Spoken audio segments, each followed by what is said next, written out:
نحمدہ ونصلی علی رسولہ الکریم اما بعد فاعوذ باللہ من الشیطان الرجیم بسم اللہ الرحمن الرحیم اللہم صلی علی سیدنا محمد النبی الامی وعلی آلہ وبارک وسلم۔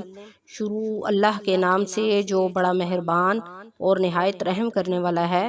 بیس قرآنی وظائف کی طرف سے ہمارے تمام بہن بھائیوں کو السلام علیکم ورحمۃ اللہ وبرکاتہ۔ امید کرتے ہیں کہ آپ سب خیریت سے ہوں گے۔ تو آج جو وظیفہ میں آپ کی خدمت میں لے کر حاضر ہوئی ہوں وہ 25 رمضان المبارک کے ساتھ خاص ہے، یعنی تیسری شب قدر، یعنی 25ویں شب کی عبادت کے بارے میں یہ وظیفہ ہے۔ تو ویڈیو شیئر کرنے سے پہلے آپ سے ریکویسٹ کرنا چاہوں گی کہ اگر آپ ہمارے چینل پر نئے ہیں یا پہلی دفعہ ہمارے چینل کو سن رہے ہیں تو ہمارے چینل کو لائک کریں، شیئر کریں، سبسکرائب کریں تاکہ ہر آنے والی ویڈیو آپ کو مل سکے۔ یہ رمضان المبارک کا آخری عشرہ بڑا بابرکت عشرہ ہے۔ بس کچھ دن رہ گئے ہیں، اس کے بعد یہ بابرکت مہینہ جو ہے یہ ختم ہو جائے گا اور رمضان کا مہینہ رخصت ہو جائے گا۔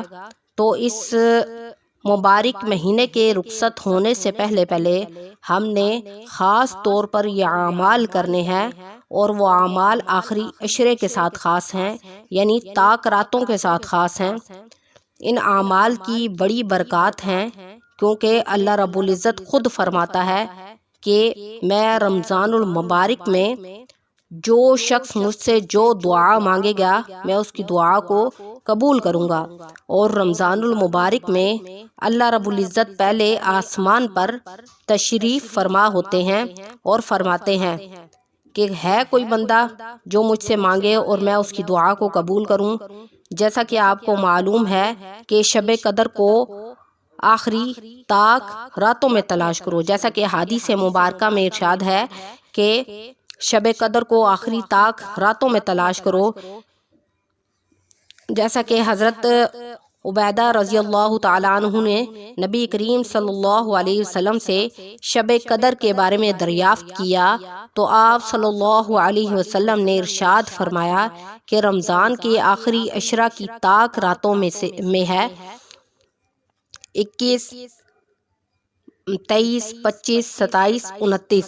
یہ رمضان کے آخر رات میں جو شخص ایمان کے ساتھ ثواب کی نیت سے اس رات میں عبادت کرے اس کے پچھلے سب گناہ معاف ہو جاتے ہیں۔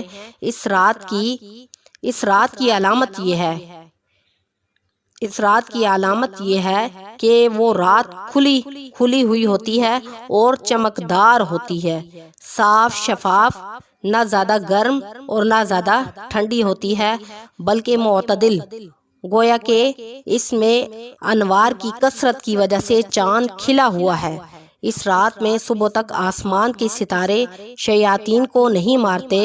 نیز اس کی علامتوں میں یہ بھی ہے کہ اس کے بعد کی صبح کو آفتاب بغیر شعاؤں کے طلوع ہوتا ہے، ایسا بالکل ہموار تکیے کی طرح ہوتا ہے جیسا کہ 14ویں رات کا چاند۔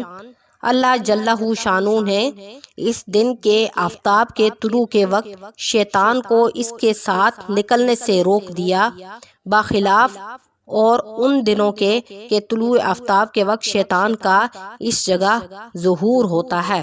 تو آپ دیکھیں کہ یہاں شب قدر کی رات کے بارے میں فرمایا گیا کہ وہ رات کیسی ہوتی ہے، ٹھیک ہے۔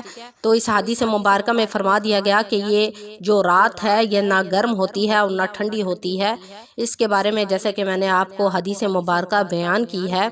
تو آج جو وظیفہ میں آپ کو بتانے لگی ہوں یہ 25ویں شب قدر یعنی 25ویں روزے کے ساتھ خاص ہے۔ یہ وظائف بہت ہی مجرب اور پاورفل وظائف ہیں۔ یہ علماء اکرام کا آزمودہ عمل ہے اور آپ صلی اللہ علیہ وسلم سے ثابت شدہ یہ عمل ہے کہ آپ صلی اللہ علیہ وسلم نے اپنی زندگی میں شب قدر کی راتوں میں خود بھی ان اعمال کو کیا اور صحابہ اکرام کو بھی ان اعمال کی تلقین کی۔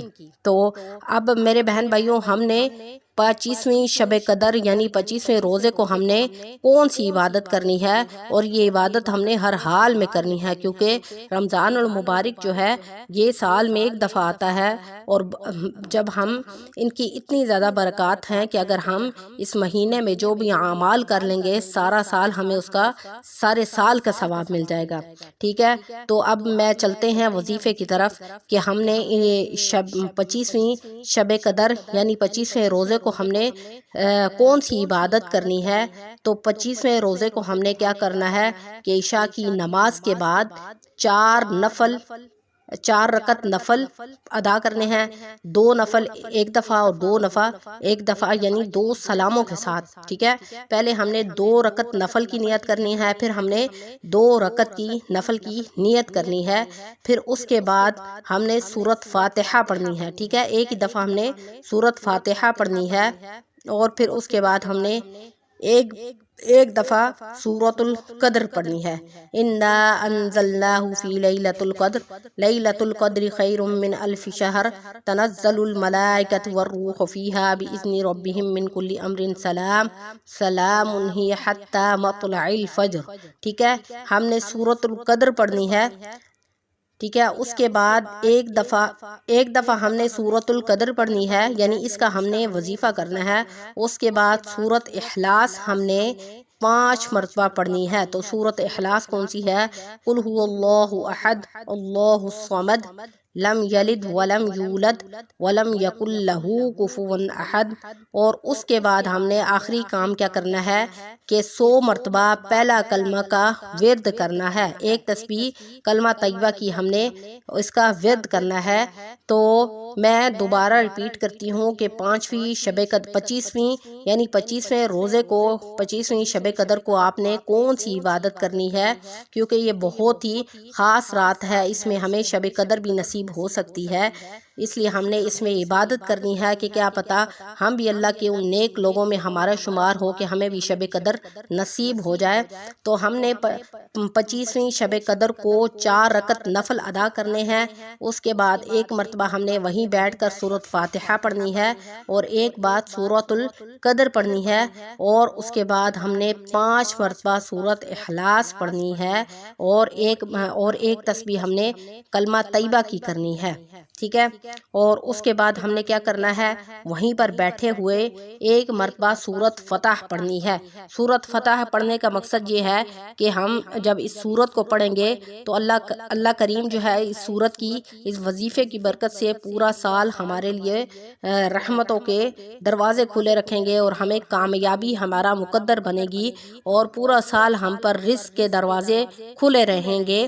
اور جب ہم سورۃ فتح پڑھ لیں گے اس کے بعد ہم نے اپنی ہر حاجت، ہر مقصد اور ہر ضرورت کے لیے اللہ رب العزت کے ہاں گڑ گڑا کر دعا مانگنی ہے، اور سورۃ فتح کا پڑھنا ہر مراد کے پورے ہونے کے لیے بہت زیادہ افضل ہے۔ یعنی حدیث مبارکہ میں ہے کہ ایک مرتبہ سورۃ فتح پڑھنا ہر مراد کے پورا ہونے کے لیے بہت زیادہ افضل ہے۔ یعنی جو بھی شخص ایک مرتبہ سورۃ فتح 25ویں رمضان کو پڑھے گا اور اس کے بعد دعا کرے گا تو اللہ کریم اس وظیفے کی برکت سے اس کی تمام مرادیں، تمام جتنی بھی حاجات ہیں، پریشانیاں ہیں، اس کو اللہ رب العزت دور فرما دیں گے۔ تو آپ کو وظیفہ تو اچھے طریقے سے سمجھ آ گیا ہے کہ آپ نے 25ویں شب قدر کو کون سی آپ نے عبادات کرنی ہے۔ میں نے آپ کو بتا دیا کہ 4 رکعت آپ نے نفل کرنے ہیں، اس کے بعد ایک مرتبہ سورۃ فاتحہ پڑھنی ہے، اور ایک دفعہ سورۃ القدر، اور 5 مرتبہ سورۃ اخلاص پڑھنی ہے، اور ایک تسبیح جو ہے کلمہ طیبہ کی کرنی ہے، اور اس کے بعد آپ نے وہیں پر بیٹھے ہوئے سورۃ فتح پڑھنی ہے، اور اس کے بعد اللہ رب العزت سے عاجزی اور انکساری کے ساتھ اللہ رب العزت سے دعا کرنی ہے۔ جو بھی آپ کے دل میں مرادیں ہیں، رزق کی تنگی ہے اس کے لیے دعا کرنی ہے، اولاد اولاد کے حوالے سے دعا کرنی ہے، والدین کے لیے دعا کرنی ہے، جتنی بھی پریشانیاں ہیں یا کسی پریشانی میں آپ مبتلا ہیں یا کوئی بھی آپ کے مقاصد ہیں جو پورے نہیں ہوتے، اس کے لیے آپ نے یا عبادات کرنے کے بعد آپ نے دعا کرنی ہے۔ تو اس کا آپ کو ایک نہیں بلکہ 2 فائدے ہوں گے، وظیفے کا وظیفہ ہو جائے گا اور عبادت کی عبادت ہو جائے گی، اور آپ کی مرادیں بھی اس عبادت کی وجہ سے اللہ رب العزت آپ کی عبادت کو بھی قبول فرما لیں گے اور آپ کی دعاؤں کو بھی قبول فرما لیں گے، کیونکہ یہ آخری عشرہ طاق راتوں کا عشرہ ہوتا ہے، بہت مقبولیت والا یہ عشرہ ہے اور بہت مقبولیت والی یہ راتیں ہیں، اور اللہ رب العزت سے دعا ہے کہ اللہ رب العزت آپ کو اور مجھے ان راتوں میں عبادت کرنے اور ان کی توفیق عطا فرمائے۔ وآخر دعوانا ان الحمد للہ رب العالمین۔ انشاءاللہ نیکسٹ ویڈیو کے ساتھ آپ کی خدمت میں حاضر ہوں گے۔ وآخر دعوانا ان الحمد للہ رب العالمین۔ السلام علیکم ورحمۃ اللہ وبرکاتہ۔